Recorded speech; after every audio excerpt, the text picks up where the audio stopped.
அன்பார்ந்த அனைவருக்கும் அன்பு வணக்கங்க. நம்ம சேனலில் இன்றைக்கான ரெசிபி என்னன்னு பார்த்தீங்கன்னா, சூப்பரான ஒரு கேசரி தாங்க செய்ய போகிறோம். என்னடா சாதாரண கேசரியா அப்படின்னு நினைக்காதீங்க. நம்ம வாழைப்பழத்தை வச்சு சூப்பரான ஒரு சேமியா கேசரி செய்ய போகிறோங்க. வாங்க அதை எப்படி செய்கிறதுன்னு இப்போ பார்த்துடலாம். ஒரு கடாயில் 1.5 டேபிள் ஸ்பூன் அளவுக்கு நெய் சேர்த்துருக்கேங்க. அடுப்பு வந்து மிதமான சூட்டிலே வச்சுக்கலாம். இப்போது நெய் நல்லா காஞ்சி வந்ததும் இதில் வந்து தேவையான அளவு முந்திரி சேர்த்துக்கலாங்க.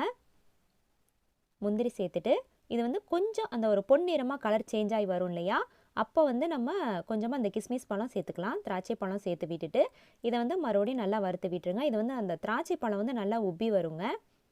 நல்லா இது போல் நல்லா வந்ததும் அந்த முந்திரி எல்லாம் கலர் சேஞ்ச் ஆகி வந்ததும் இதை வந்து தனியாக ஒரு தட்டில் எடுத்து வச்சிடலாம். நமக்கு இன்றைக்கி இந்த கேசரி செய்கிறதுக்கு இந்த நெய்யே போதுமான அளவுங்க. இப்போது இந்த நெய்யில் 2 வாழைப்பழம் எடுத்திருக்கேங்க. அதை வந்து குட்டி குட்டியாக கட் பண்ணிவிட்டு இதில் வந்து சேர்த்து விட்டுடலாம்.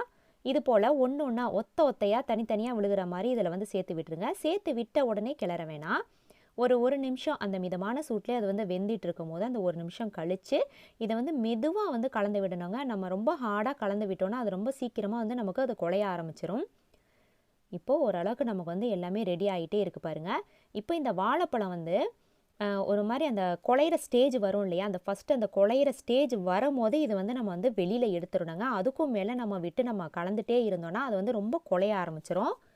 அதே நேரத்தில் நமக்கு அது வந்து ரொம்ப குழையாமே இருக்கவும் கூடாது. ஓரளவுக்கு அந்த குழையிற ஸ்டேஜில் எடுத்தால் தான் இந்த கேசரி வந்து டேஸ்ட் வந்து ரொம்பவே நல்லாயிருக்கும். அதே நேரத்தில் வாழைப்பழம் புளிப்பு இல்லாத வாழைப்பழமாக எடுத்துக்கோங்க.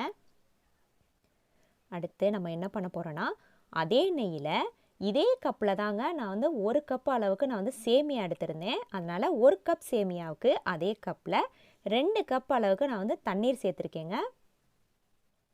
இப்போது 2 கப் அளவுக்கு சேர்த்தாச்சு. இப்போ இந்த தண்ணி வந்து நல்லா கொதித்து வரணுங்க.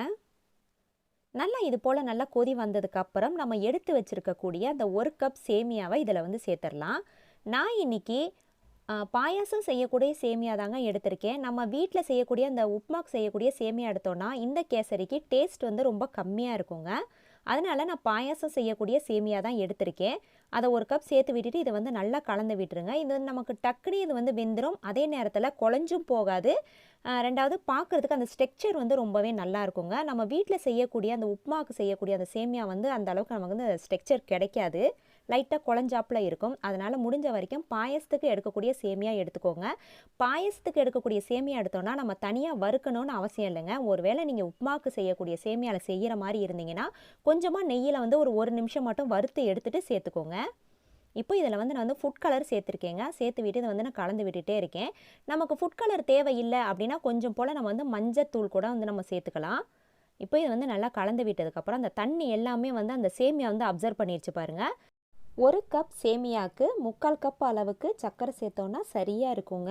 அதுக்கும் மேலே சேர்த்தோன்னா ரொம்பவே தித்திப்பாக இருக்கும். இந்த இனிப்பே வந்து நமக்கு இந்த கேசரிக்கு ரொம்பவே சரியாக இருக்கும். இப்போ இந்த சர்க்கரையும் வந்து நல்லா மெல்ட் ஆகி எல்லாமே ஒன்று சேர்ந்து வரணும். அது வரைக்கும் நல்லா கை விடாமல் கலந்து விட்டுட்டே இருங்க. அடுப்பு மறக்காமல் மிதமான சூட்டிலே இருக்கட்டும். இது கலந்து விட்டுட்டே இருக்கும்போது இந்த சர்க்கரை எல்லாமே நல்லா மெல்ட் ஆகி நல்லா இது போல் தண்ணியாட்டம் வந்துருச்சு இல்லைங்களா. இன்னும் கொஞ்சம் நேரத்தில் இது வந்து நல்லா கெட்டி சேர்ந்து வரணுங்க. அது வரைக்கும் அடுப்பு மிதமான சூட்டிலே வச்சு நல்லா கலந்து விட்டுட்டே இருக்கலாம். இப்போது சரியாக 2 நிமிஷம் ஆகிருக்குதுங்க. 2 நிமிஷத்துலேயே அந்த சர்க்கரை எல்லாமே நல்லா மெல்ட் ஆகி நல்லா கரைஞ்சி சேமியாவோட ஒன்றோட ஒன்று நல்லா சேர்ந்து ரொம்பவே டேஸ்டியாக நல்லா மணமாகவும் வந்துருச்சு.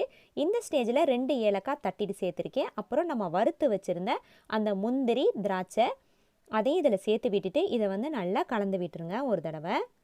ரொம்பவே சூப்பரான கேசரி நமக்கு ரெடி ஆகிட்டு இருக்குங்க. இதை ஒரு தடவை கலந்து விட்டதுக்கப்புறம் நம்ம ஃபஸ்ட்டு நம்ம வதக்கி வச்சுருந்தோம் இல்லையா அந்த வாழைப்பழம், அதை வந்து இப்போது நம்ம அதில் சேர்த்துடலாம். வாழைப்பழத்தை சேர்த்ததுக்கப்புறம் ரொம்பவே சாஃப்டாக கிளறி விடுங்க. நமக்கு வாழைப்பழம் ஸ்ட்ரக்சர் கொஞ்சம் நல்லா தெரியணும். இந்த கேசரி ரொம்பவே டேஸ்டியாக இருக்குங்க. வாழைப்பழத்தை வச்சு சேமியா கேசரி கண்டிப்பாக நம்ம யாரும் பண்ண மாட்டோம். நம்ம வந்து எப்போவுமே ரவை வச்சு தாங்க கேசரி பண்ணுவோம். இது போல் நீங்கள் ஒரு தடவை வாழைப்பழத்தை வச்சு இந்த சேமியா கேசரி செஞ்சு பாருங்கள். டேஸ்ட் வந்து உண்மையிலே ரொம்பவே நல்லா இருக்குங்க. வேறு லெவலாக இருக்கும். எப்படி செஞ்சீங்க அப்படின்னு எல்லாருமே கேட்பாங்க. இதை நீங்களும் உங்கள் வீட்டில் ட்ரை பண்ணி பார்த்துட்டு எப்படி இருந்ததுன்னு கமெண்ட்ஸில் என் கூட ஷேர் பண்ணிக்கோங்க.